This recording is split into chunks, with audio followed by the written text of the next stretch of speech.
Hey everybody, welcome to Our Trusted Realtors.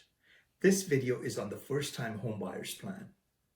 If you find the video useful, please like this video and subscribe to our channel.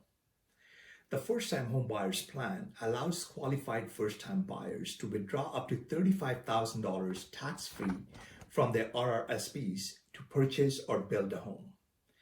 If a couple is buying together and both are qualified first-time buyers, they can withdraw $35,000 each for a total of $70,000.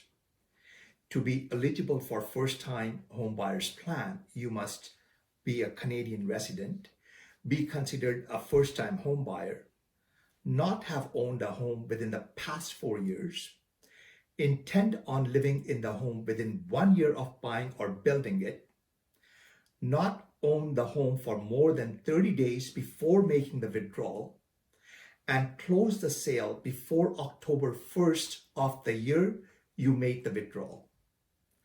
Buyers with special needs or who are purchasing homes that are more accessible for an individual with special needs and or who are eligible for disability tax credit may also be eligible to use the home buyer's plan, even if the other eligibility requirements are not met.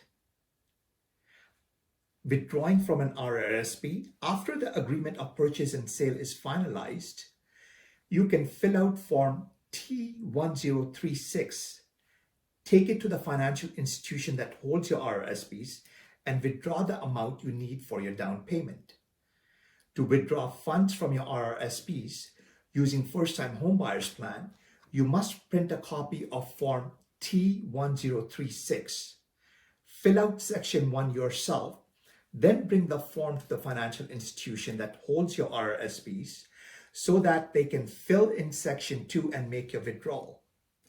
Once the withdrawal has been made, your financial institution will send you a T4 RSP form which confirms how much you withdrew.